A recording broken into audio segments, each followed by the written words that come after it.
Good evening and welcome to the Championship Review. And Carl, as usual, we're going to talk about some key games of this past weekend, including Leeds against Cardiff City, along with Sheffield United going away to Derby and Burnley at Portsmouth. And also, we'll talk about the Manning Derby between Oxford United and Bristol City.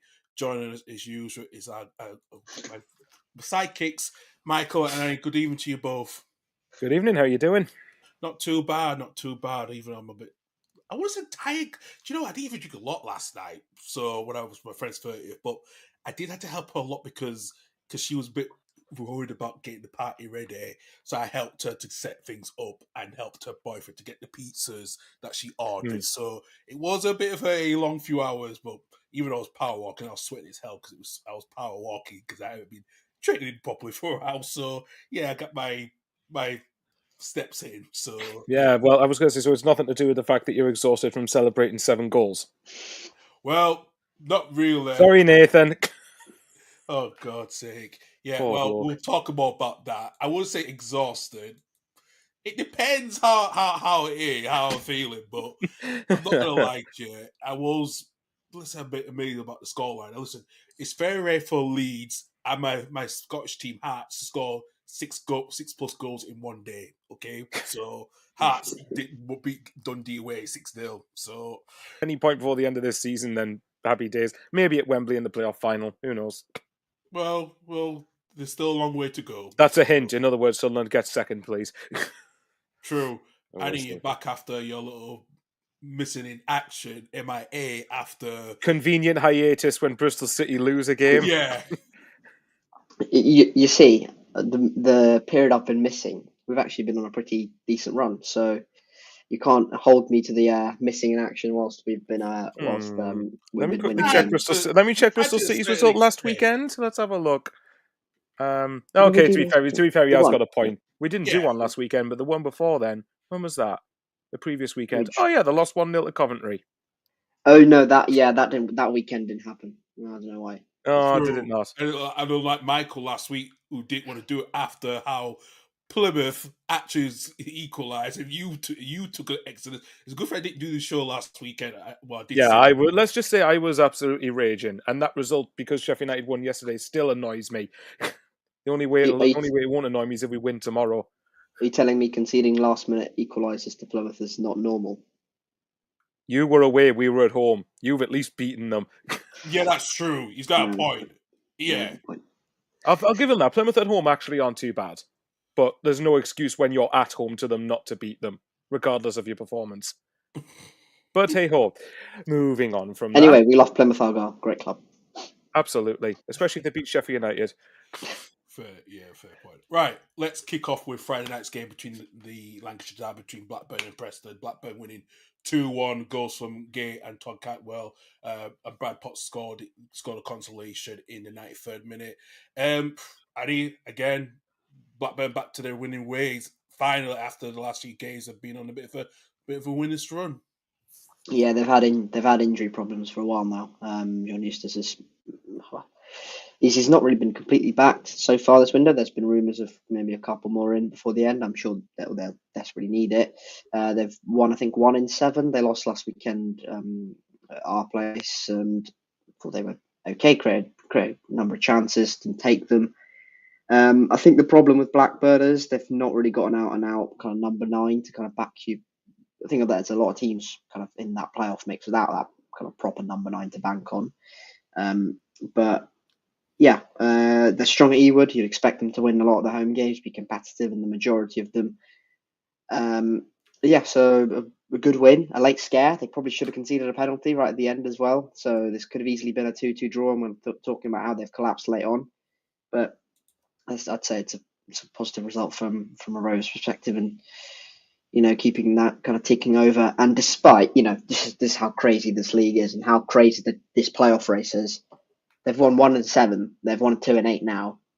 They're in 5th place. That's how crazy it is. Yeah. I'm sure Blackburn, I think they dropped out after losing against us last weekend after playoffs. Going back in there, nice confidence boost for those players. But Preston, they've been really good recently, Preston. So, and I saw a lot of people backing them here. So, yeah, I'm sure they'd be disappointed not to get something in that refereeing decision right at the end. I mean, it's just, cost them massively, I think. Absolutely, Michael. Listen, it's now the position in the championship is now between. We already know that the top four is going to be probably the top four. Those teams, we don't know which position going to be, but can Blackburn solidify that final 2 spots during the course of the season? Because especially that they were the only team out of those other teams before they won on Friday, had a bit of a winner's run compared to the other teams that's catching up to them. Yeah, they can absolutely consolidate a place in the top 6. Like you said, West Brom lost away at Plymouth. And I think obviously Bristol City didn't win. Sheffield Wednesday didn't win. Coventry and Norwich, okay, granted they won, but they were obviously further points behind Blackburn going into the Saturday games. The challenge for me, basically, out of the top, out of who's going to get 5th and 6th, is basically who's the least inconsistent is basically going to do it, really, because if you're looking at it, let's say we're obviously ahead of the Middlesbrough-Sunderland game, for example. If, say, Sunderland somehow managed to go to Middlesbrough and win, something we haven't done in the league for 20 years, guys, so hint, hint, wink, wink, nudge, nudge, please end that tomorrow. But anyway, we know why Annie's hoping for it. I wouldn't put your money on it, though. But either way, let's say one way or another, Blackburn are going to end this round of fixtures in the playoffs, because even if Middlesbrough did beat Sunderland or drew the game because they'd go back above with a draw, Blackburn are still going to be at least 6th. So it's going to be very, very tight. If you're looking at anywhere from, say, Watford or even Millwall upwards to Blackburn, it's like 5 points separating something like 9 teams. It's ridiculous how tight that this playoff race is, which just goes to show.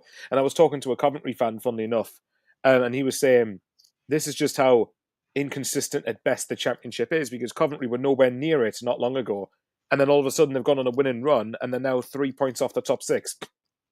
It's bonkers. The championship is absolutely bonkers. So can Blackburn do it? Yes. As long as they continue a good run of home results, there's no reason why they can't. So yeah, we'll wait and see. It's going to be a very, very tight race till the end of the season, that's for sure. It is going to be an interesting tight race for the final 2 playoff spots towards the end of the season. Let's move on down to Fratton Park. Burnley, they got so many draws. A 0-0 draw against Pompey. Listen, we know there's been rumours that they look like Marcus Edwards is going to be joining from Sporting Lisbon on road to the season. Don't remind me. Which is unbelievable. I did not expect something like that would happen, especially with Marcus Edwards. I thought he literally with a few Premier League clubs, but him going to Championship is going to be very, very interesting on a Burnley side who have not conceded a goal, but they just failed to score, aren't they, Michael, at the moment? I think someone, I quoted a Twitter page that they talked about the amount of 0-0s Burnley had, and they accidentally, instead of putting Middlesbrough, I think it was, said they drew 0-0 versus Burnley, and then the Burnley fan quoted, "We're so boring, we're even drawing against Burnley," which is quite amusing, which I did admit. At least they've got some sense of humour about it. All you need now is the In-Betweeners quote. If you've seen the first In-Betweeners movie, you know what I'm on about. I think Burnley fans will be saying that right now, put it that way. Yeah. I don't like football. I do, but not Burnley. Burnley can F off. Which is brilliant, to be fair. Listen, I did see Turf Moor. Saw Dan from Turf Moor House. He put a video up early today. He was in church. He said, "Lord, I pray to stop having given us so many draws." I'm like, bloody hell. That just sounds like you need the bloody help. You need Jesus to help you. Bloody hell to get. Well, they can start losing games instead if they want. That would be better. Yeah. Yeah, there's one less team to worry about in the automatic race. But do you know what, right? I've said, right, I always am a fan of analysing draws against certain opponents. The 0-0 against Leeds, for example, is a good point. 0-0 against Portsmouth, I would argue, is not... While it's not good, really, it's not the worst point in the world, given that Pompey... I mean, look, Leeds didn't beat them on the opening day at home, although granted you should have done, but it was ended 3-3. Sheffield United didn't win at Portsmouth.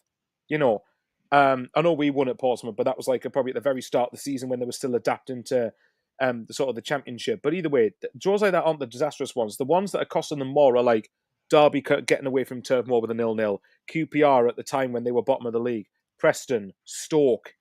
Those are the type of 0-0s that are the really bad ones. And I mean, Burnley have got Oxford at home on Tuesday, I believe.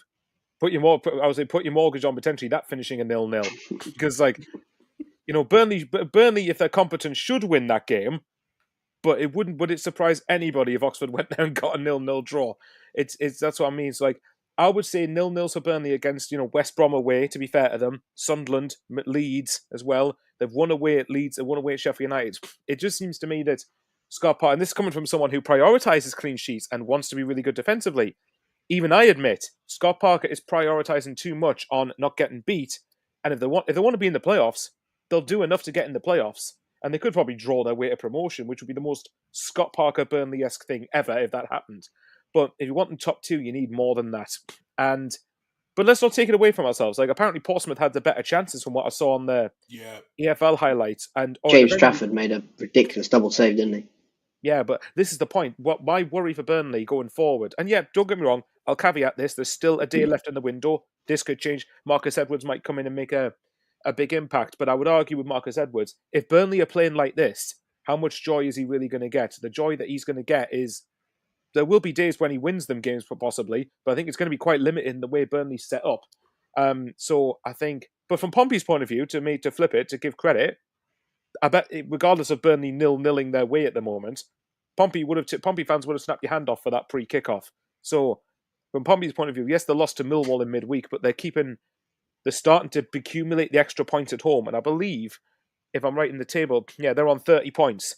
They probably need another 7 wins, 8 at very most. And I don't even know they need that, to be honest, to make sure that they end up staying up. So, credit to Portsmouth. For Burnley, they need to start seeing some goals. They do. They absolutely do that one. Let's go to Vicarage Road. Norwich are beating Watford 1-0. I saw the sending off of Akanbayo, who pretty much, in a way, he got animated a little bit when, I think because he said, because he got his sense because, of the decision of what happened in the lead up. It was corner for Watford, but somehow they just went to the dark arts. What Tom Kerr said, not was going at the dark arts. The players just fell to the ground, and McCona's just in his chest just went down. And Annie, I don't know what you thought of it. Was that a bit way overboard for the referee to send Bukayo off? Because very quickly before Annie talks, did you see the tweet from Norwich about the dark arts? Yeah. That was the shithousery from the Norwich admin. I mean, it would be annoying if it was against you, but that's quality, to be fair. No, but it just surprised me how Bayo, just the way it's not. He's reacting because of what Makodas is trying to try to really get himself off. But what's your take on it? I don't think it's a red card. No, personally. But I don't think Bayo in that situation helps himself by he gives the referee a decision to make, which is not helpful. He pushes him to the ground. Literally right in front of you. Yeah. And Marcondes is a very kind of clever player. He's been quite well versed in the Championship and around the block. He also did it last season here in the Scottish Premiership at Hibs. I did see that as well. So yeah. Yeah. So he's quite an interesting. He's one who can wind you up as an opposition fan. I'd love you'd love to have someone like that on your team, wouldn't you? But yeah, you would. The referee gives the decision, referee decision to make. But in that opinion, I'll talk about this later when it comes on to our game as well. The referee can't be swayed by the opinion of a group of players or a group of fans or managers. He's got to make his own independent decision. So if the referee's sent Bayo off because of the reaction of the Norwich players, then it sounded like it was. Yeah. Then that's you can't send them off because of that, because they're not. I've seen footballers appeal for the most ridiculous thing in my life. I've seen literally come off. He'll have a shot from 30 yards and appeal for a corner. Just sailed over the top. I've seen footballers appeal for ridiculous things. I've seen fans appeal for ridiculous things. When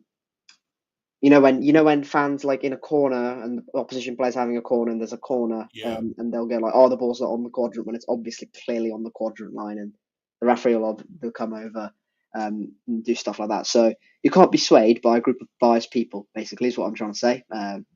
In circles. You already know that feeling when our promotion rivals, Michael, keeps doing it all the time. Yeah, I mean, this is the problem, right? When you're talking about to build on Annie's point about referees, the problem is I think particularly player reactions do sway officials' decisions, and they shouldn't. And last time I checked, I am pretty sure that players doing that should be resulting in dissent or should be resulting in a yellow card. Obviously, I know the caveat is, well, are you going to go yellow, yellow, yellow, yellow, yellow, yellow for every single player that appeals for anything ever? But yeah, I mean, look, it's been all of our teams have been on the receiving end of things like that, and I'm trying very hard not to keep going back to the standard of a refereeing because I've ranted about it and I'm kicking a dead horse at this point. Right. I did it yesterday on my Saturday show on Saturday. All right, they're terrible. Get them all sacked. Get VAR in. There you go. Yeah, when I got asked a question about the officiating in the Premier League after what happened with the Arsenal red card with Lewis Skelly, I was like, yeah, both the referees in both leagues is so bad.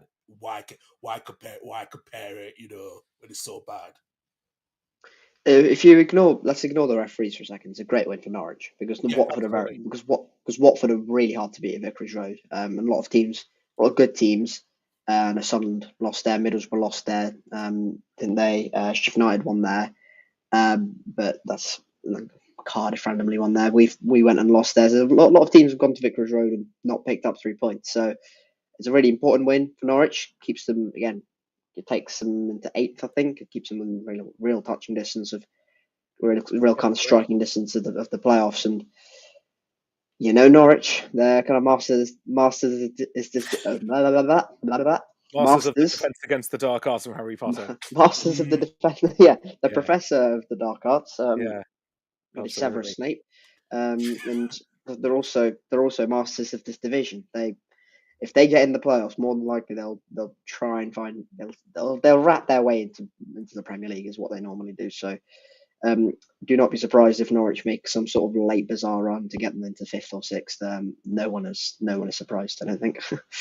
To be honest, for me, their playoff hopes for me massively depend on whether Josh Sargent can stay fit. If Josh Sargent gets injured after, say, the window for the rest of the season, for example, then I think it's not impossible by any means, but it's some way harder if you've got your main goal scorer out injured. Norwich have kind of shown that early part of this season, and there was a period last season on David Wagner when, say, Sargent wasn't fit, and you could tell how much it affected Norwich in a lot of games. So, but if Sargent is fit, I've said all along, I think if everyone's at full stretch, Norwich have a team that should be challenging for the top 6, and off the top of my head, Sainz, Sargent, Nunez, just name 3 of them for a start, that are really, really good players. Kenny McLean, another one at the base of midfield. So Jack Stacey, there's a really Angus Gunn. There's a good spine of a team there. So, like I said, they've got them. All they can do at the minute is just keep, like with a lot of teams, keep themselves in contention, and then keep yourself in contention as long as possible, and quietly go on a good run. And something that does need to start improving for Norwich is their away form as well. At Carrow Road, in general, they are very, very good, but away from home, they haven't got anywhere near amount of wins that their fans would hope for. No, absolutely not. Yeah, hopefully they improve their way form during the course of the season. Going to Hillsborough, Matt Bloomfield still waiting for his first win after he took over at Luton when they went ahead 1-0 at Sheffield Wednesday.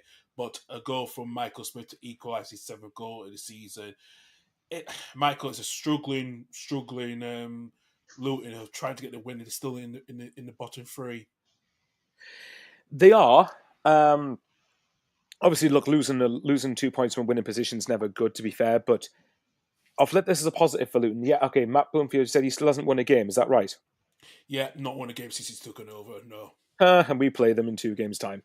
We know what's going to happen there then. But either way, right, for Matt Bloomfield, for Luton, right, obviously it's a big ask that he's walking into, and I think I've said all along, and I still stand by it, I think the quality that is in that Luton team should not be in the bottom 3. But when your confidence is rock bottom, and when everything is just going wrong, it's a very hard thing to get out of. But I'll flip this as a positive. I actually think that's a good point for them. Away at Sheffield Wednesday, I think it's... Bear in mind, Derby got beat. Pompey didn't win. Okay, Stoke won at Hull, but Hull, by the same token, lost. Swansea... I think Swansea aren't too far from the bottom 3, if I'm right, points-wise. Yeah, Swansea better be careful of themselves. Either way, I would argue that is a good point for Luton, as long... Hang on, is their next game us? Oh, right, okay. Their next 2 games are Sunderland and Sheffield United. I didn't realise that. I thought they had a game next weekend for some reason, but they mustn't do. I think probably... I think they're still in the FA Cup, aren't they? Well, according to their fixtures, they're not. No, they're not. They got knocked out by Forest. Whoever they were due to play must still win the FA Cup then. Yeah. Right. Well, either way, I'll tell you what, it's probably Plymouth. I think it's Plymouth who they're meant to be playing. And Plymouth beat Brentford. Plymouth beat Brentford. That would explain it then. Okay. Well, so straight away, like, I suppose the one concern you could possibly have with Luton is after they've played Sunderland and Sheffield United, how far downwards they could be. I don't think a draw at Hillsborough in isolation is a bad result, especially given how this season Danny Roller's proven that with minimal backing, to be honest, that he's able to get Sheffield Wednesday fighting for the top 6. So while they were in the lead, I think a point away at Hillsborough is definitely something to build on. And even if they give good performances in the next 2 league games, even if they don't come out with very much, then we'll wait and see how that can affect them. But again, across the rest of the season, it's like Plymouth, they've got to play at home. Portsmouth at Vicarage Road. Okay, Burnley away, so they'll probably get a 0-0. Cardiff away, like that's another big one. Hull away. Like, so again, it's those type of games that for me are the ones that are critical for Luton to win. But you never know, Matt Bloomfield. Maybe once they get one win, that could spiral something for them. You just never know. I get the impression with Rob Edwards, it had got to the point where it was kind of past the point of no return for him and that he needed to go, unfortunately. Yeah. So I'm keen to see how they end up doing. And it might be, and remember, it also depends what they do in the window. For Sheffield Wednesday, to sort of talk about them, obviously Michael Smith gets them a point from the penalty spot. They had some decent chances otherwise to get more from the game than they did. Again, like with Norwich and the likes of Blackburn, for example, it just keeps that pack tight. It keeps yourself in the conversation. And that's where, again, I keep saying that's all that they really can do at the minute. Maybe they could start to improve their goal difference, though, because they're still in the minus column, and that could maybe end up playing a factor. But, yeah, not the worst point for either team, I personally would say. No, probably not. And Sheffield Wednesday are only 2 points behind in the run for the playoffs. So, it's, like I said, probably a good draw for Luton that they needed, especially. So, yeah, like I said, Sheffield Wednesday with minimal backing, they're still delivering what they can do despite the situation with the ownership. So, even though if they can keep Danny Rowe towards the end of the season, it'd be a huge plus. So. Absolutely. Well, Defon Chansiri, don't be a moron, but unfortunately that's a lot easier said than done when we know what he's like. True. Let's go to the controversial decision at Horne Park where Plymouth beat West Brom 2-1.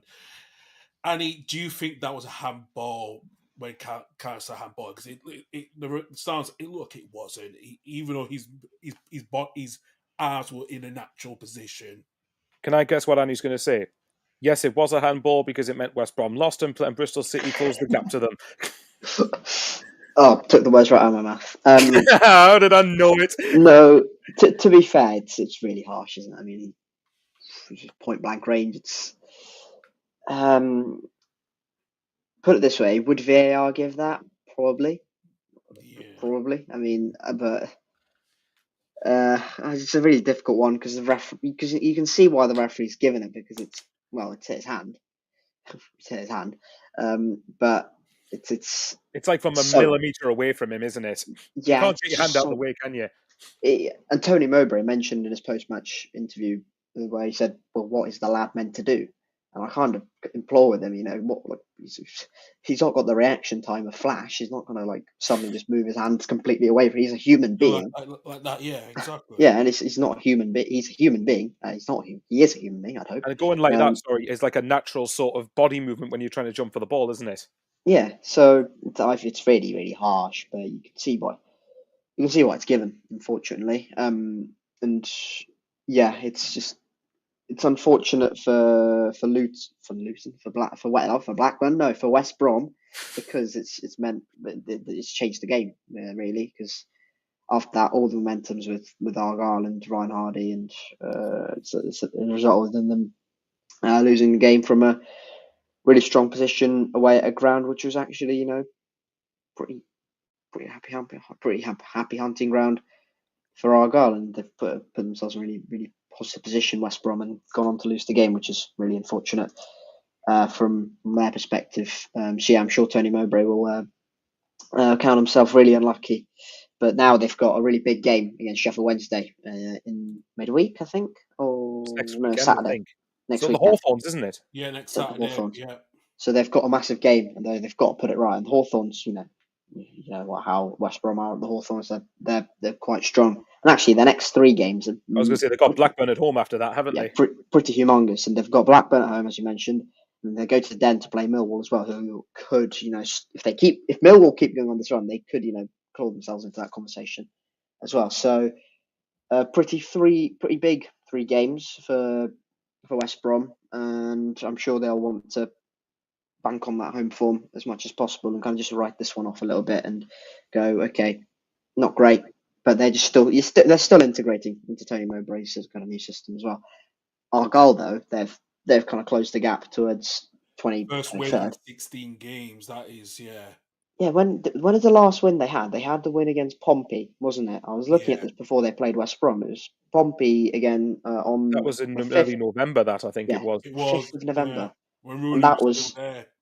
And apparently that was like quite a funny old game, which they probably shouldn't have won either. So it's been a long time, and I'm sure they'll take a lot of confidence from that because they've got Ryan Hardy back scoring, and if Plymouth are to do some sort of miracle and stay up, he's going to be massive in this. Like, he's going to be humongous and trying to keep Argyle up. So yeah, Hull lost, Derby lost, Luton lost. Similar conversation to Luton. Luton drew, Pompey drew, Cardiff lost, Stoke won. But yeah, not the worst weekend for Plymouth in terms of results, and obviously them winning as well. Yeah, so absolute win for Plymouth to kickstart their hopefully their run of form under the new manager of Marin Music, of getting his first league win as the Plymouth manager. So let's move on to what are the other games that we saw this week. I would say go to the MKM Stadium. Stoke getting winning 2-1 against Hull. A lot of debutants scored a goal, and Elliot Mateza scored for Hull in the 6 minutes, but Ali Al-Hamadi. Hamadi, thank you. I know I was practicing this name early on, but you can just blame being dyslexic. It's fine. True. But as I said, then on loan midfielder from Brighton, Andrew Moran scored in the 74th minute winner. This was a really bottom half 6-pointer between these two teams. Michael, Stoke needed that win, to get, especially with Matt Roberts getting his first win at the 5th attempt since he joined the club. Absolutely. I mean, when did Mark Robbins join? It was like a month ago, pretty much. So yeah, that it was vital, especially in a game like that, to get your first win, and particularly when you've gone behind so early as well. It's easy for Stoke with the season they've had. It would have been easy to just crumble and just would have been easy to surrender it. But no, fair, good on them, and especially with 2 debutants scoring, and Al Hamadi, who is the Tom Cannon replacement, basically, isn't he? So it was really good for him to get a goal, which I think was either his first or second start. I can't remember. I think it was his first start, actually. Yeah. There you go. I wouldn't have been surprised either way. But yeah, massive win for them. And I think it's a weird one because with Stoke, I know that a lot of people don't like them, but the second tier pod always make a really good joke about, or maybe not the top 20, about how Stoke constantly have their annual 16th place finish. Well, so far they're only 5 points away from that. So you never know. The hashtag road to 16th is on for Stoke, but obviously, for a club like Stoke, it would be catastrophic if they went down to League One, really. So, and really, since they've come in the Premier League, as I've said loads of times, for them to have never been in the top half, let alone challenging for the playoffs, isn't acceptable for them. So it's good for them. So the first order of business is just to get well away from that bottom 3. And they've got the gap to 5 points. Yeah, 5 points away from 22nd. For Hull, though, right. What's going on with Hull's home form versus their away form, by the way? Because this is utterly mental. Like, it's just and again, I keep reiterating, this league is so stupid that Hull can go to Sheffield United, win convincingly, but then go and lose at home to Stoke in the next game. Because that is just the 2 words, peak championship. It is peak championship, and it's just how inconsistent this division really is.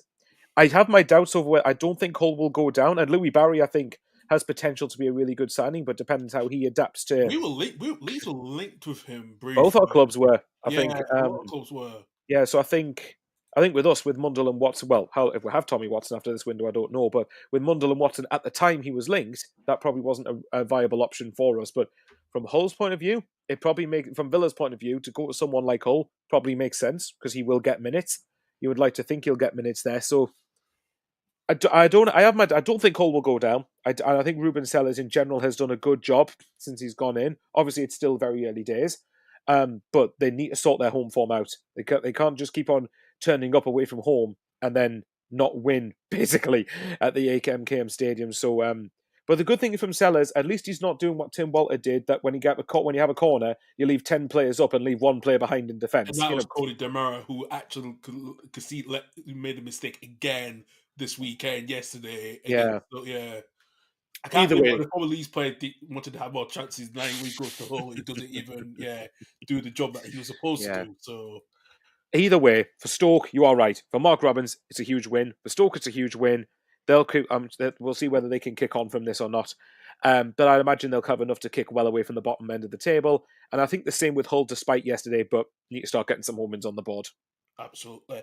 And coming to you, Millwall getting a huge win against the London rivals. QPR winning 2-1. Aaron Connolly, the former Sunderland player, scored in the first minute, and then QPR equalised by Alfred Lloyd, but Luke Cundle getting the win in the 25th minute. It was a feisty London derby yesterday, no doubt. Yeah, I mean, important win for Millwall. QPR, I think, 2 defeats on the bounce as well, so a bit of a dip in form for them after a pretty ridiculous run of form before that. So a little bit of a regression. It looks like Lucas Jensen, the Millwall goalkeeper, had a bit of a blinder towards the end of the game, so he got lots of plaudits from the Millwall side of things. A lot of goals early on. First minute, Aaron Connolly. Third minute, Alfie Lloyd. Cundle on debut for Millwall, I think, as well. So good to get him through the door. And I think Alex Neil is trying to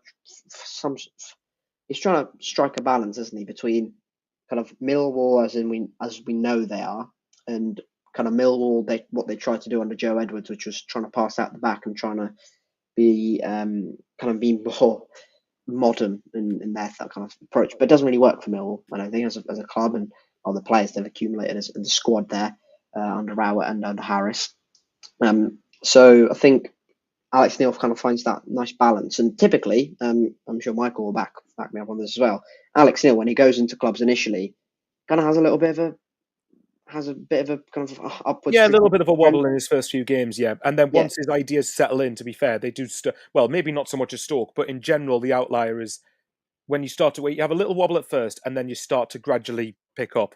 Yeah. Yeah, and I'm sure Stoke fans would say a lot of the same. Towards the end of his, he came in mid-season, and towards the end of that first kind of half season, they had a bit of a pick-up in form later on. So I'm sure Millwall fans will be hoping for a bit of an upturn in form, because honestly, there's no reason why Millwall can't, make a run for it. Crash the top 6 party.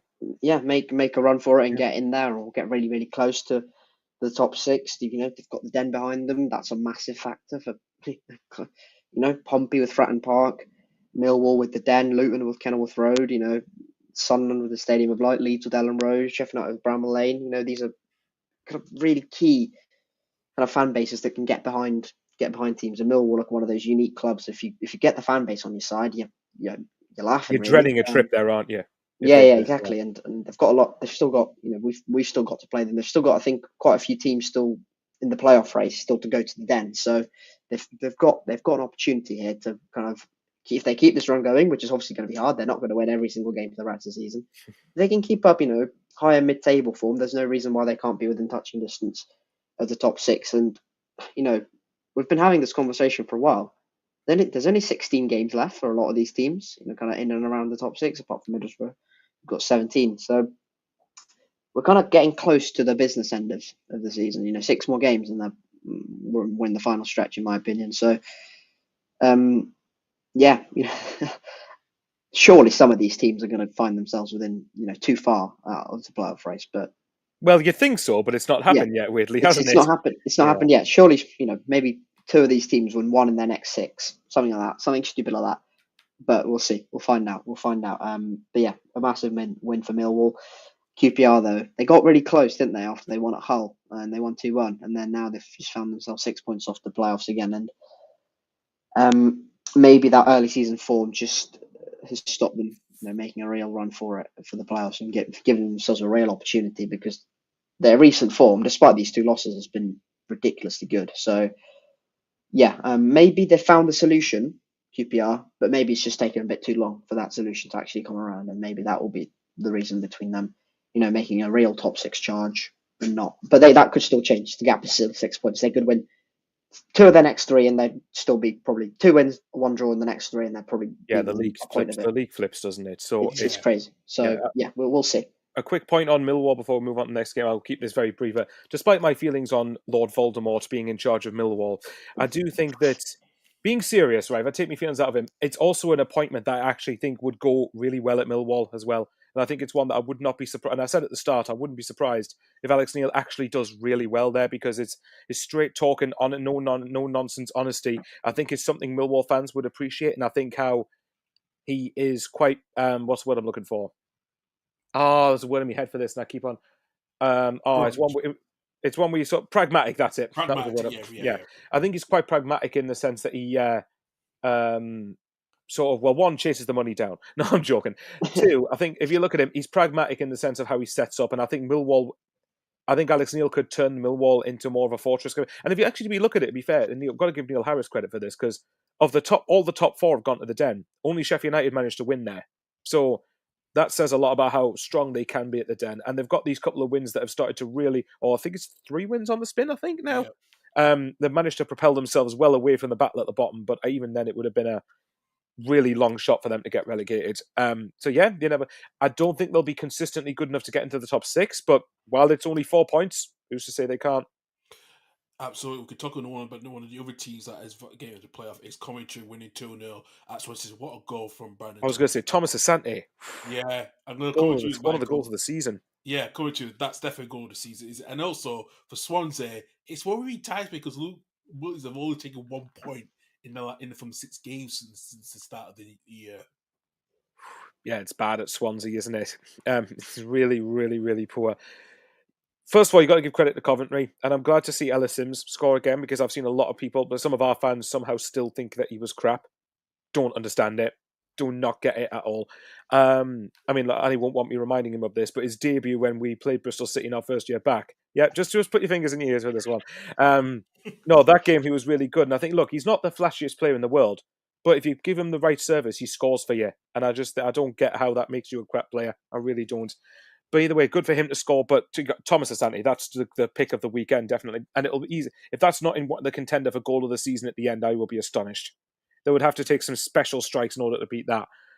Scores from way, way, way out of range of the goal, and just has the audacity. I think it might be near the halfway line. It was nearly the halfway line. Yeah, if he was in their half, it wasn't by much, was it? So yeah, fair play. But Coventry, you've got to say, I mean, I was questioning Frank Lampard going in there, and actually, you know what? Fair enough. I mean, it's early days still, but is he starting to prove people wrong? And I'm someone who believed that the job. I don't think the job he did at Everton can be labelled as bad, because I don't think it was, quite frankly. I think it's a difficult situation the way the club was run. Well, look how Everton have constantly been over the last however many years. And if you look at his first, I think the first year at Chelsea, I think he did really well when he didn't have money to spend. The problem came when he had money to spend, which was quite weird. So, but with Coventry, obviously the big signing they've made is Matt Grimes from Swansea, funnily enough, which I think is a really solid addition for them.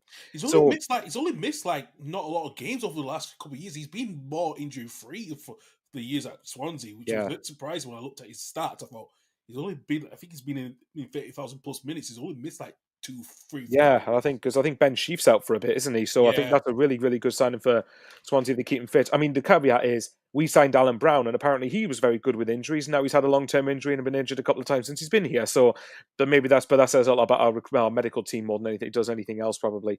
But either way, from Matt Grimes' point of view, I would say it's Swansea Coventry step up. I'd say it probably is, personally, especially with the squad that Coventry have. I've said all along, I think Coventry's squad, it was a travesty it was down there to begin with. But I want to know what you two think.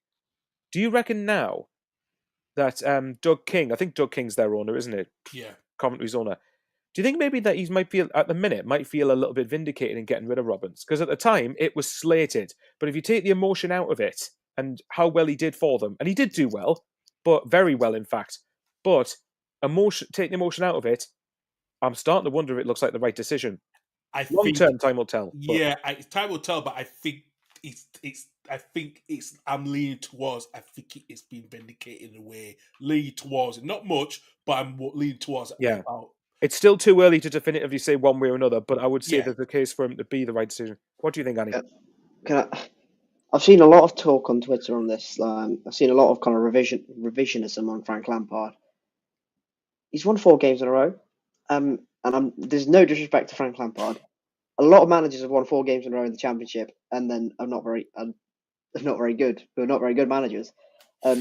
Coventry squad should be nowhere near, wherever they were when Robbins left, 20th, 19th. But okay, so it's a fast regression. It's a speed. It's a jump up to where they are closer to where they should be. In my opinion, 11th, still not where they should be. I think they still should be, higher than that. But obviously Lampard's only had a few games there. So I've seen talk of, Chelsea made a mistake sacking him and stuff like that. I mean, this is ludicrous to start with. I mean, let's just be honest. FIFA. He spent money poorly there, didn't he? Yeah, I mean, like it was poorly spent in some of the areas. Yeah, I think my personal argument was in the year where he didn't have money to spend, in the year that got postponed because of the pandemic. That year when they got into 4th without spending any money, I will die on this hill that I thought he did a good job that season. But afterwards, fair enough, he did really poorly. Yeah, no, I'm not doubting. I'm not disagreeing with you there. But it's 4 games he's won in a row. He's got to prove it longer term, hasn't he? Yeah, and it was a tight game against us where they won it because of a good goal, and that could have easily been a 1-1 or a 0-0. Oliver Dovin had a cracker of a game at Ewood Park where they won 2-0, and again a bit of a sucker punch there. They could have easily kind of drawn that game against Watford where they won 2-1, from what I'm told, and Swansea yesterday was probably the most convincing of the lot, where they were quite comfortable in their 2-0 win. So, obviously, we're seeing an upward trend from Frank Lampard, but let's be quite calm here. He's not now suddenly Pep Guardiola. He's not suddenly, he's not suddenly, What early today at the Emirates, Well, Carl will hope he's not on Wednesday. Put it that way. Yeah, I know that. So I will come on to that shortly with that one. So I mean, he's not suddenly now the greatest manager of all time, but he's not a bad manager. Is what I'm trying to say. He's been quite unlucky with the Everton situation, as we mentioned, the turmoil. But let's give it a bit of time. This Coventry squad should have been higher than where it was. They've had a jump. They've got momentum, and again, it's not the same, but it's kind of similar to the home fans at the Den and at the Kenny and at the Stadium of Light and at Ellen Road and Bramall Lane, etc., where if they get behind you and they get good numbers, Coventry fans can make a lot of noise, and they're probably some of the best away fans I've seen in my time supporting City. So if they get behind you, they'll really get behind you. So again, crazy how mental this division is. They're 3 points off the playoffs after being, I'd say, pretty much out of it for a lot of people in terms of a conversation for a playoff push. So kudos to Lampard so far, but I think they've beaten, to be fair to them, they've beaten 3 teams who are very much in the conversation for a playoff race, haven't they? In us, Blackburn and Watford. They will have harder fixtures. They'll have easier fixtures, but that was a very Michael Owen comment.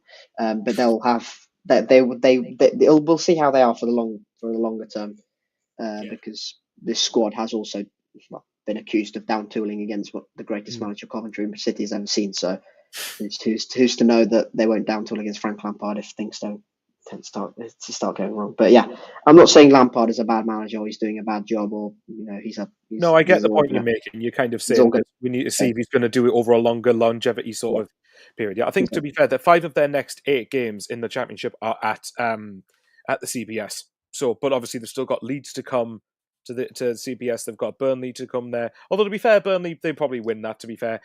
Sunderland, with the way Burnley play anyway. Sunderland, obviously, they've got to go there, and they'll probably beat us because we have a shit record against Coventry, particularly away from home.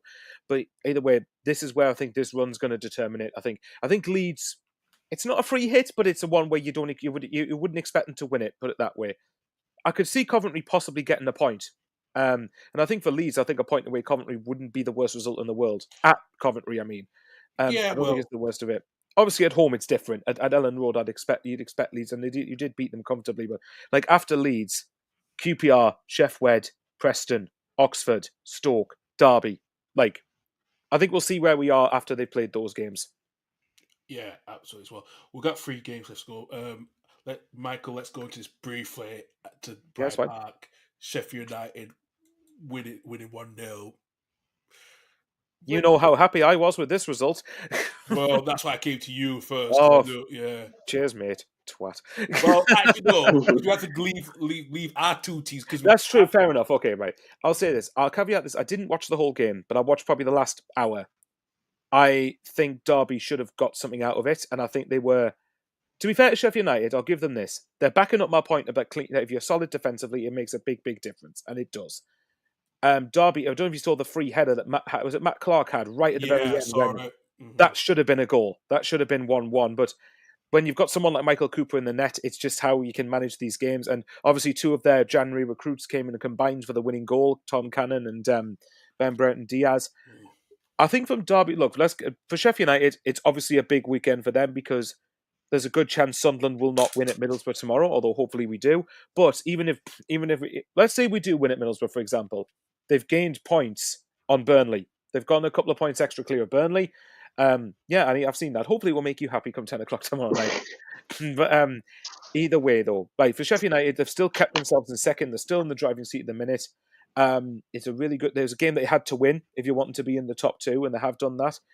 Derby, for me, for what I've seen, for what Derby have been this season, in particularly recent times, it wasn't a particularly bad performance, but from Derby's point of view, the pressure's starting to really build on Paul Horne now, and you're starting to think, in terms of form, they're the worst team in the last 6 games, I think it is, because they've lost 6 in a row. So ultimately, that isn't good enough from them. And they've lost 7 in a row.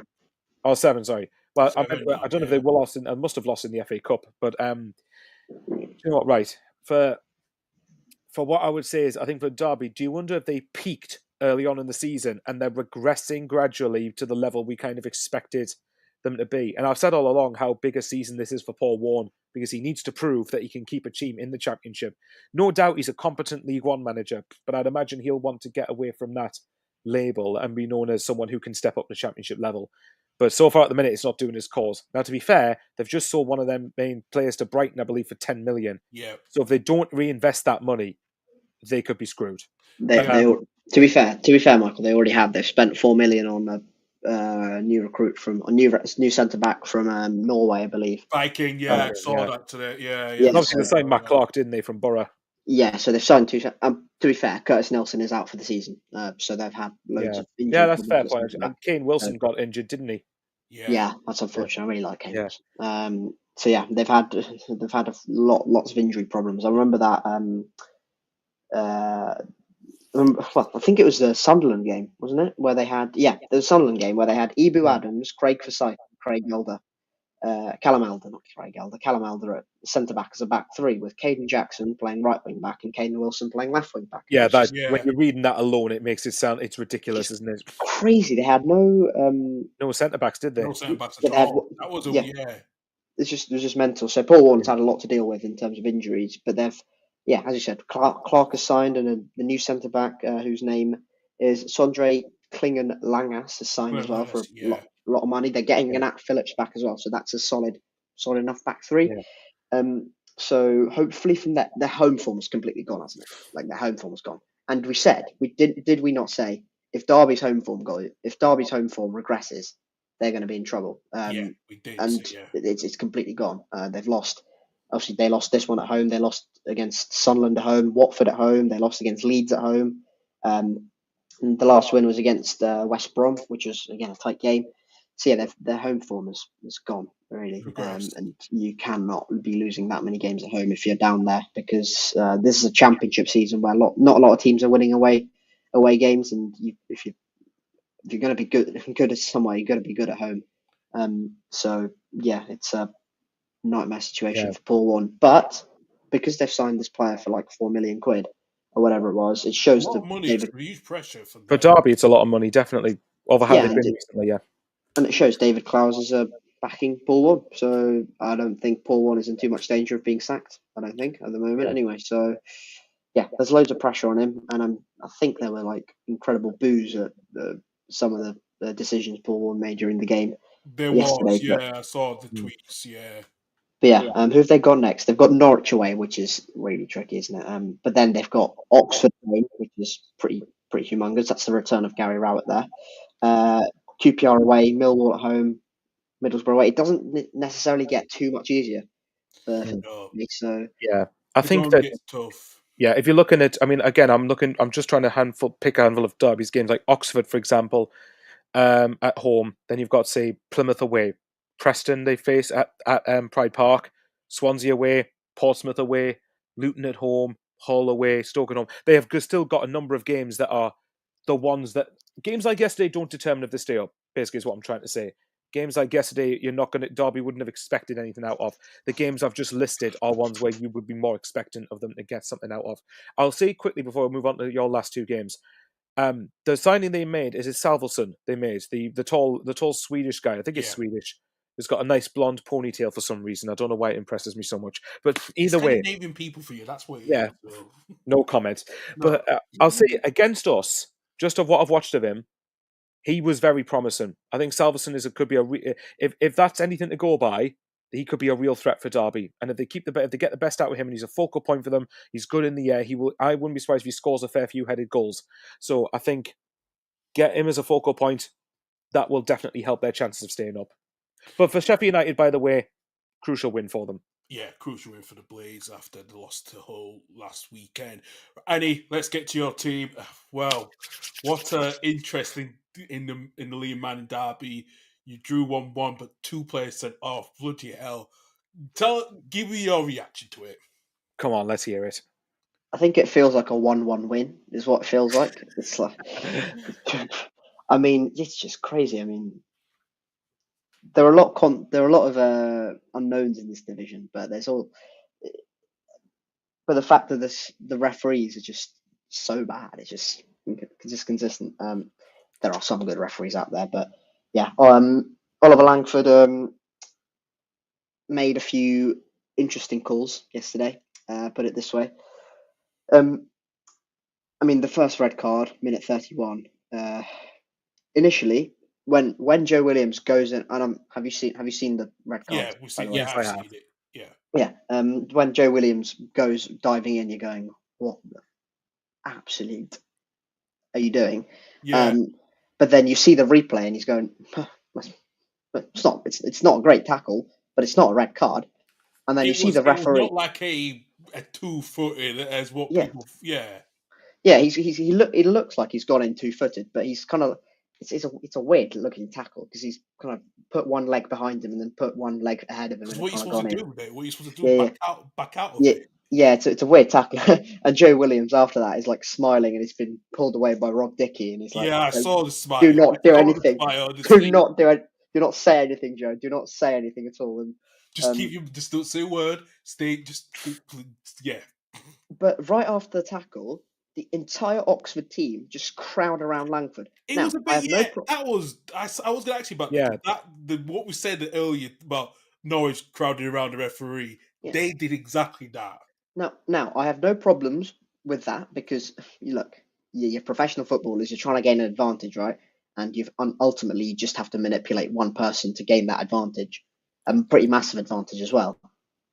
But as a referee, as a professional, you cannot be swayed by a group of biased people. It's just crazy. He's got to take that tackle on its merit, and ultimately he hasn't. And in my opinion, he's cost us the game there massively because I think Oxford were there for the taking. They didn't play well.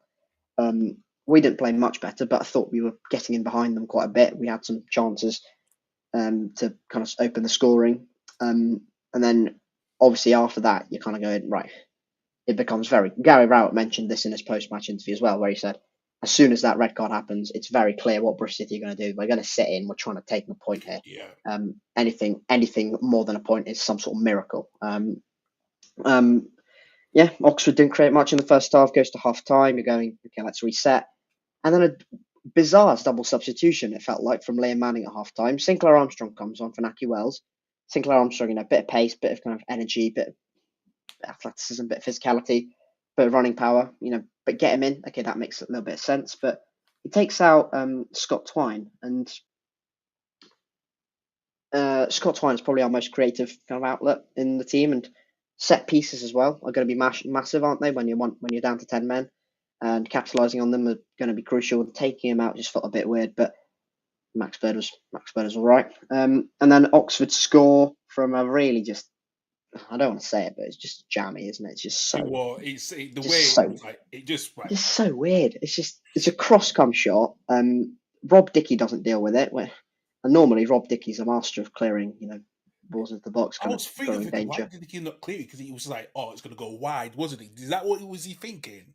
Yeah, and I've seen, I'm sure he was thinking that. I've seen a lot of people blame Max O'Leary for that. I mean, it's a bit weird because Max O'Leary, I'm sure, is expecting Rob Dickey to clear it, and Rob Dickey, I'm sure, it's either expecting it to go wide or Max O'Leary to pounce on it. Both of them do neither of that. Ball just kind of trickles into the far post, and they're 1-0 up. And at that point, you're going, this could go bad here if we're not careful. This could go 2-3-0, and I could look like a right mug on Twitter. But no, that didn't happen. I mean, this fell apart. I mean, brilliant, great. Sinclair Armstrong makes one run down the right-hand side, wins a free kick. And then with down to 10 men, you need a little bit of luck and you need a little bit of quality. And the finish from Mark Sykes is quite brilliant. And then after that, after we get our goal, we sit in, and then the second red card and the second yellow card for Ross McCrory, you just bang your head against the wall because what are you doing in that situation? You're on a yellow card, Ross McCrory, straight away. You're on high alert because we're down to 10 men. If you go down to 9 men, it is just so much more difficult. It's just ridiculous. He goes diving in on, who was it? It's Kieran Brown, I think. It was a 50-50. I don't think it's a yellow card. I've seen them given fouls. Do you think it's a red? Do you think it was a red card? It's not a red card. It's not straight red. I don't think he gave that a second yellow. I don't have as much of a problem with it as the Joe Williams one, but I just don't think that warrants a yellow card, if I'm being honest. So, and before our first red card, by the way, Greg Lee is literally just put his studs right into Jason Knight's midriff. Jason Knight has sat there for a solid minute and a half, and the referee gives him a yellow card. Alex Matos after in the 60-something minute in the second half, coming on 5 minutes after coming on, does the exact same challenge as Joe Williams gets sent off for, and gets a yellow card. And the only reason he hasn't been sent off, in my opinion, is because our squad doesn't go barraging around the referee like a bunch of rioters, and it's crazy. It ends 0-0. Not 0-0, 1-1. Oxford didn't create anything, despite us being down to 9 men for the last 10 minutes of the game. And we hold out, and I've seen a lot of reaction on Twitter and stuff like that, and social media and fans and whatnot. But I think it's an excellent point away at a team who are really in good form under Garrow. They've started to pick up really nicely, and to get a point there with 10 men for a majority of the game and 9 men for the last 10 minutes. And I don't think, even with 9 men, they didn't create anything at all. They didn't test Max O'Leary anything once. They had one pop shot from the edge of the box, which just saved comfortably into his midriff, and apart from that, nothing. So the fact that we defended impeccably well, cleared everything, defended well, showed resilience, magnificent. Get a point, run out of that place with a point, and come back to Ashton Gate with 2 home games in a row where we've been really, really strong recently. Absolutely good as well for you guys, especially now it's 4 points off their mining riders, as Michael put in the private chat stately. So hey, you said that, not me. You're not disagreeing, though. No, you can't disagree. He's like going, Oxford United fans. Hey. Right. Well, no, to end it, to go on yours, it's a cracking point with them down to 9 men. even with 10 men, it would have been a good point, but really good point considering the circumstances. Yeah, gotta give that. So. Absolutely. Right. Well, come to seventh heaven for you. Here we go. Yes.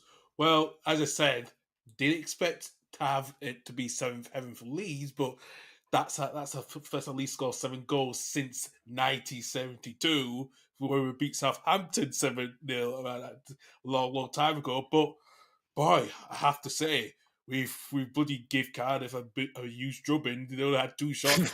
That's an understatement of the century. Oh dear. He's trying to be humble here, Michael. Sorry? He's trying to be humble here. Let's just. I know, yeah, exactly. I'm not trying to gloat too much. They're only going to win the league. I'm just glad for Nathan's peace of mind he's not seeing this. Well, he might be seeing this. Depends. Sorry, Nathan, if you are. But yeah, go on, sorry. Well, to be quite honest with you, I was surprised. I was not surprised how we scored in the first 15 minutes as usual, but it's the second half performance where it just went up a notch so much to get that 7th. For what I've heard, the element of crowd, our fans were erupted. We scored 7, erupted when Mateo Joseph got the 7th goal in, and I have to admit, as I said, people saying that you should not be in the championship with that squad with how he scored goals. You should be in the Premier League. So, I just think it's going to be interesting with that goal difference now. It's way ahead now with 21 ahead of Sheffield United. It's actually tremendous how we've blown teams like that with scored goals at home. We're just phenomenal. So, don't know what you guys think of it. When you see your goal notifications come through on your app, I think was it 2 or 3-0 at half-time? Was it? What was it? A minute, I'll check for you. 2-0 at half-time. 2-0 at half-time, and they're kind of going, okay, that's going to be a nice 2 or 3-0 win for Leeds, and just kind of taking another one off. And then another one goes in, another one goes in, another one goes in, and by the time it goes to 5, you're going, okay, there's a bit of an onslaught here. There's a 6. It was like that with Leeds and Hearts at the same time. The pingers just kept coming in. Yeah. You know what? I've said this before, but you know that meme from The Simpsons? Stop battering them; they're already dead. Yeah. And then I see Mateo Joseph scored the 6th goal, and I'm going, this is going to be a right nasty one. This. And then I'm like, okay, that's it. That's 6. That's done. No respectable championship team scores more than 6. A 7th goes in. I'm going, this is really nasty. This, and then honestly, a win is a win. 7-0 is great, but a win is a win. It's 3 points is all that matters really in the big context of things. It's a real statement to the rest of the championship, isn't it? I mean, Leeds, as you said, imperious at home, haven't lost there this season. But apart from Burnley, they haven't lost. Apart from Burnley, they haven't lost there. I mean, it's just mental how crazy they are at home. Sunderland have got to go there, haven't they? Sheffield United have already been there. I'm trying to think. Have West Brom gone there? Not yet. West Brom's not gone there yet. Blackburn have gone there. Middlesbrough's gone there. Norwich have gone there. We've got West Brom on the 1st of March. So yeah, we haven't travelled to Ellen Road yet. There are still some relatively difficult games, but a lot of the games have kind of been ticked off at Ellen Road for Leeds as well. So I think wasn't the away form a bit of a gripe at the start of the season? It was. But then, we're only third. We're third in an away table. That's the thing. A lot of people don't think about first world problems. Honestly, it's crazy, it's ridiculous. Yeah, this is why I don't follow most of the. This is why some of the Leeds fans are overhyped when they come out away from. But it's not bad compared to we're third and we're in the top 3 of the away win fixtures and win. Do you want to tell you something? I'll tell you on another note of mine. Your fixtures for the rest of February fascinate me in the league anyway. I mean, obviously you've got Millwall in the cup, which I can imagine Leeds fans obviously you want to win it, of course, but that's the least of your priorities this season. But I would say that Coventry away, who are in good form at the minute, Watford away, Sunderland at home, Sheffield United away, West Brom at home.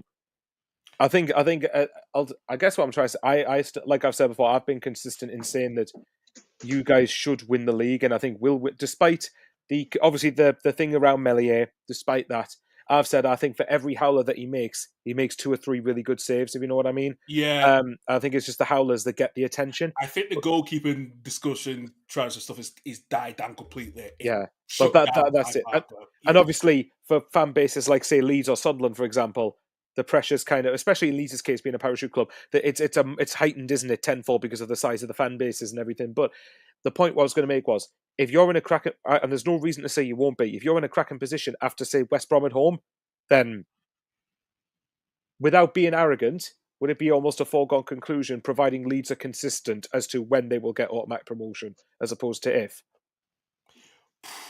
Providing they don't let their guard down, I should say. We were at this scenario a year ago where we just beat Leicester just at the time. We just around this time, we beat Leicester 3-1 at home. Yeah. And everyone said that. So, yes, it was good to win 7-0, but don't count your chickens yet. We have to get to the end to the fat lady sings towards the end, right? To make sure that either the P or the C's. Yeah, no, I get what you mean. Yeah, I get what you. I think the one slight difference is that last season you had Leicester, who until February pretty much had been unstoppable. You'd had Ipswich, who had been like a train constantly in motion, kept going. You don't have that at the top this year, and I think that, and I would wager a bet that I think you will comfortably finish ahead of Burnley, Sheffield United, Sunderland, for example, because I just don't think any of those teams have the level of. I would say the level of talent, because obviously you've had the right, you've had pretty much exactly. I mean, look, for example, what was it? The game away at Derby. It's like, oh, you were struggling to break them down. No worries. We'll just bring Daniel James and Nonto on. You know, like, what other team at this level has that level of depth? You know what I mean? Like, teams have depth, but it's about that level and quality of depth. So I think I think the best thing to sum it up is the thing that will stop you getting promoted is yourselves. If you know what I mean. Yeah, we know that's Yeah, I mean, I know every team can say that, but I would be staggered if you didn't make at least the automatic promotion races. Even if Melier had a couple of other howlers this season, high-profile ones, I'd be very surprised. It would take something monumental for you not to finish in the top 2 now. And even if you went through a bad dip, Burnley aren't scoring regularly enough. Sheffield United, I'm still standing by what I've said. Despite winning the odd more games than not, their performances pale in comparison to yours. And eventually, you will get more wins than they will, I think. Sunderland, look, time will tell what we do in the window, and depends how consistent we're going to be in how much we will be in that conversation. That's why I've said all along, if we do make top 2, it will be because we're finished above Burnley and Sheffield United. I've written off first, probably since about the start of December, to be honest. So, look, I'm not trying to. I know it comes up like I'm trying to blow smoke up Leeds. I know that. It's all right. Yeah, no, it's fine. But okay, put it this way: if you don't let your standards drop, you win the league. That's the best way I can say it. I know you won 7-0, but you've kept 4 clean sheets in a row as well. So that's a big thing. It's not. Aren't they better defensively this season, Leeds, as well, compared to last year? I think it's a little bit more better because, last season because we had Rodon on loan, and I think because we got Strike, despite his injury, he's not going to be out for long. And Max Verber, I don't think he's going to go. So we've got a bit of depth. I think to strike up front, I think we will get Cameron Archer by the deadline day tomorrow evening. I think that will happen. Well, that's a nice headache to have, isn't it? He wasn't in the squad for Southampton and then won at Ipswich on Saturday, so it sounds like he wants that move. Okay, Carl, you don't have to depress me. I've already seen us miss out on Tom Cannon, Marcus Edwards, I know. I'm not trying to depress you, mate. Okay. I'll tell you what. It'll help me massively if Cameron Archer has a stinker against. If you have a stinker against us, even if we don't win, just a draw. But as long as you go and score a hat trick of goals at Sheffield United a week later. That'd be helpful. I can't guarantee you that, mate. No, of course you can't, but I can be hopeful, damn it. Let me hope. You can be hopeful for once and hope for that one night. Yeah, of course. Yeah, of course. I mean, look, as we mentioned the Leeds depth, it's just ridiculous. Nonto on the bench, Ramazani on the bench, Joseph on the bench, Werber didn't even come on, Groev didn't even come on. Rothwell at the start of the season was depth, wasn't he? It's just what the absolute hell are we meant to compete with here? Like, just us mere mortals in the middle echelons of the Championship playoff race, stinking the gaff out. How are we meant to compete with multi-million-pound players? And any multi-million-pound players we sign decide to be absolutely terrible, and we loan them out back to Austria and 6 months after we signed him. I'm joking. Tally my we love you.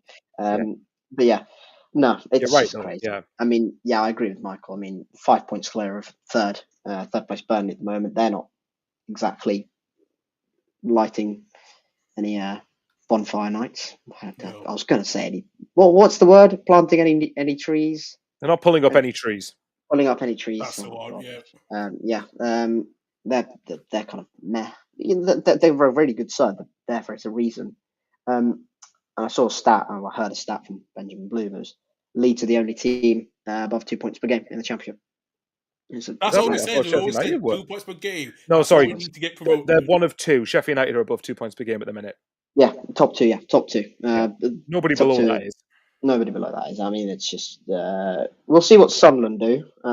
It could be two teams they are 5 points ahead of, but I think it's going to be really, really difficult for anyone to stop Leeds winning the title. Let's be honest, Danny. It's 6 points ahead of third, isn't it? Really? Look at the goal difference. It's just crazy. It's just crazy. Burnley are plus 27, and they're still 14 behind. But this is the thing, right? Because I watched the Burnley-Leeds game on Monday night, and I think, look, Leeds weren't scintillating against Burnley, but I put that down to the fact that Leeds viewed a point of Burnley as a good result and didn't want to risk losing the game. And if you win most of your home games, I think you're fully justified in doing that, to be honest. Yeah. So for me, and Leeds were the only ones that were going to threaten to win that game as well. Burnley, I think barely had any shots on target as well.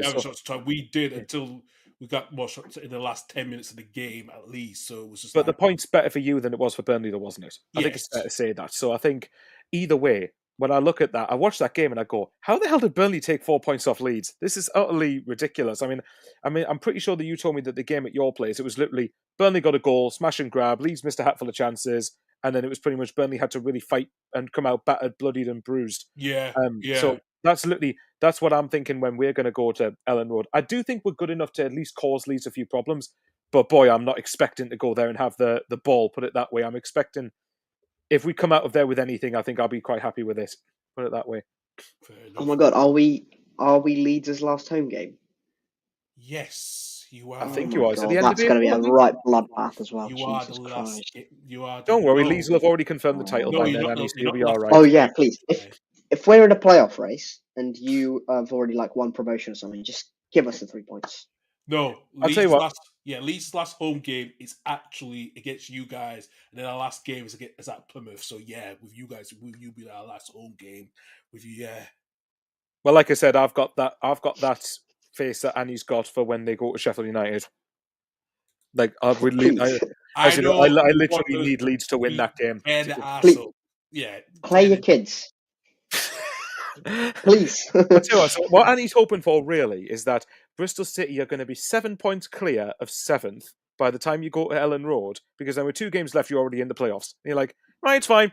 I don't want to get better. That's fine. But if Leeds win, whatever. It's fine. We've already got our objective. Yeah. We'll see. Put it this way, Michael. If we're 7 points clear of 7th, I will not care. I don't think I'll know who we're playing next with 2 games to go. Put it that way. Can you imagine them Bristol City 4th, Bristol City 5th, Sunderland 4th. Bristol City, Sunderland in the playoffs. No, because you'll be at home in the second leg, and I don't think I could deal with that. By the way, to be fair, can I just point out, to be fair, that when I watched us in League One in the playoffs, the 2 times we got to Wembley, we were at home first leg. The time we had in 2021, when Lincoln knocked us out of the playoffs, we were at home second leg. That did us no good whatsoever. But it just all depends, doesn't it? It does. Well, gentlemen, thank you very much as usual. I appreciate that. Let's go look at the table after this weekend. So at the moment, Leeds are still 2 points ahead of Sheffield United. Burnley, they've dropped a point and they are now 3 points ahead of Sunderland. Blackburn was the only team in the promotion, in the playoffs places, getting a win, while Norwich City have moved up by 2 was behind both West Brom and Middlesbrough, while Bristol City bring behind them on level on points, along with Sheffield Wednesday and Coventry City, and are now a point behind them. Going to the bottom of the table, so like I said, a win for Plymouth was huge for them to close the gap on Luton and Derby County with 2 points behind.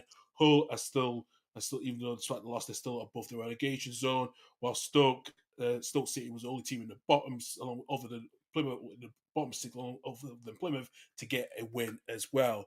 So the fixtures this week, big game, Michael, tomorrow for you guys on Monday night away at Middlesbrough in the local derby. Then on Tuesday we've got Burnley against Oxford United, and then Blackburn go away to QPR. And then Wednesday we've got Coventry against Leeds United as the Leeds are playing in the FA Cup. And then Saturday, Michael, home on lunchtime kickoff against Watford. Sheffield Wednesday go away to West Brom, Norwich at home against Derby County, and Pops to go away to Sheffield United. And then Sunday's game for you, Annie, is actually Bristol City against Swansea City. So, yeah, it's a huge game for you guys in the next coming days. But, Michael, give you your quick preview for tomorrow's game. Oh, God.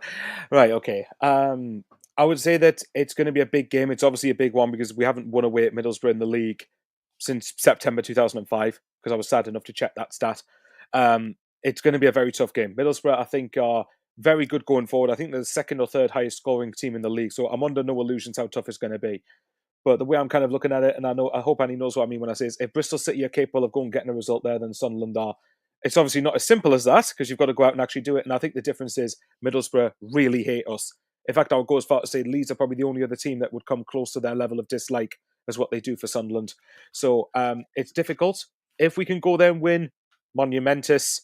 If we get a point, it's not the end of the world, but we'd need to win the 2 home games afterwards. But yeah, tomorrow should be interesting. And I know, and hopefully, as I said, we're making Annie very happy come 10 o'clock tomorrow night, and I'm happy that we're 3 points off second. But I'm not counting me chickens. Don't put your mortgage on it.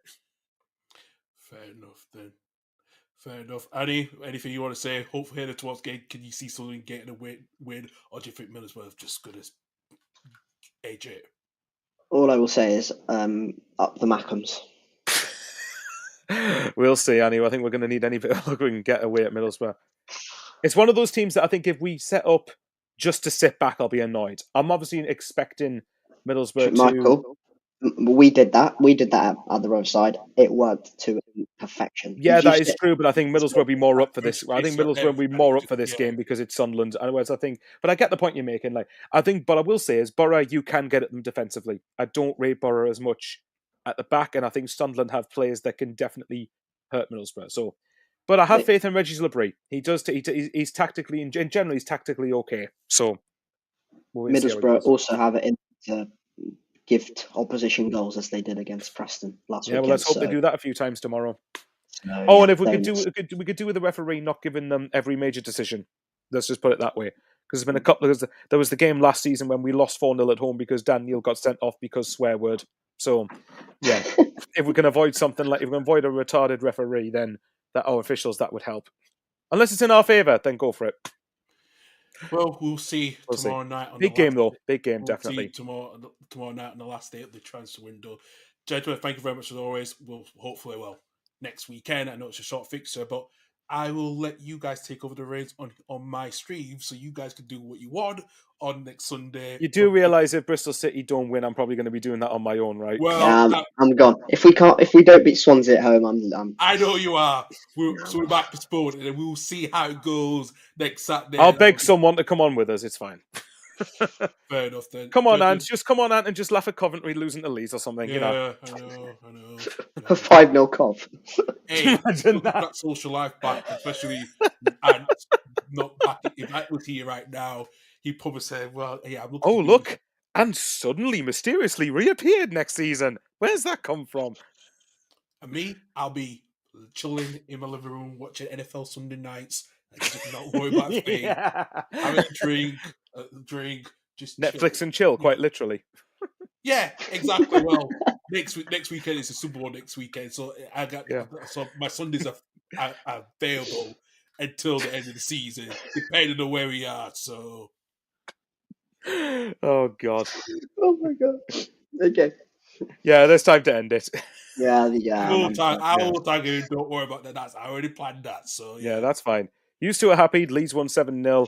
Oxford, Bristol City won the Liam Manning Derby 1-1, so we're all good. Exactly. Yeah, absolutely. Right, that's all we got time for. We see you guys hopefully next week if Annie's on. If not, we might see you guys soon. But I'm back on next Saturday doing the Saturday show with Doug, hopefully at 11 a.m. But all of you have a good weekend. Take it for now. Bye-bye.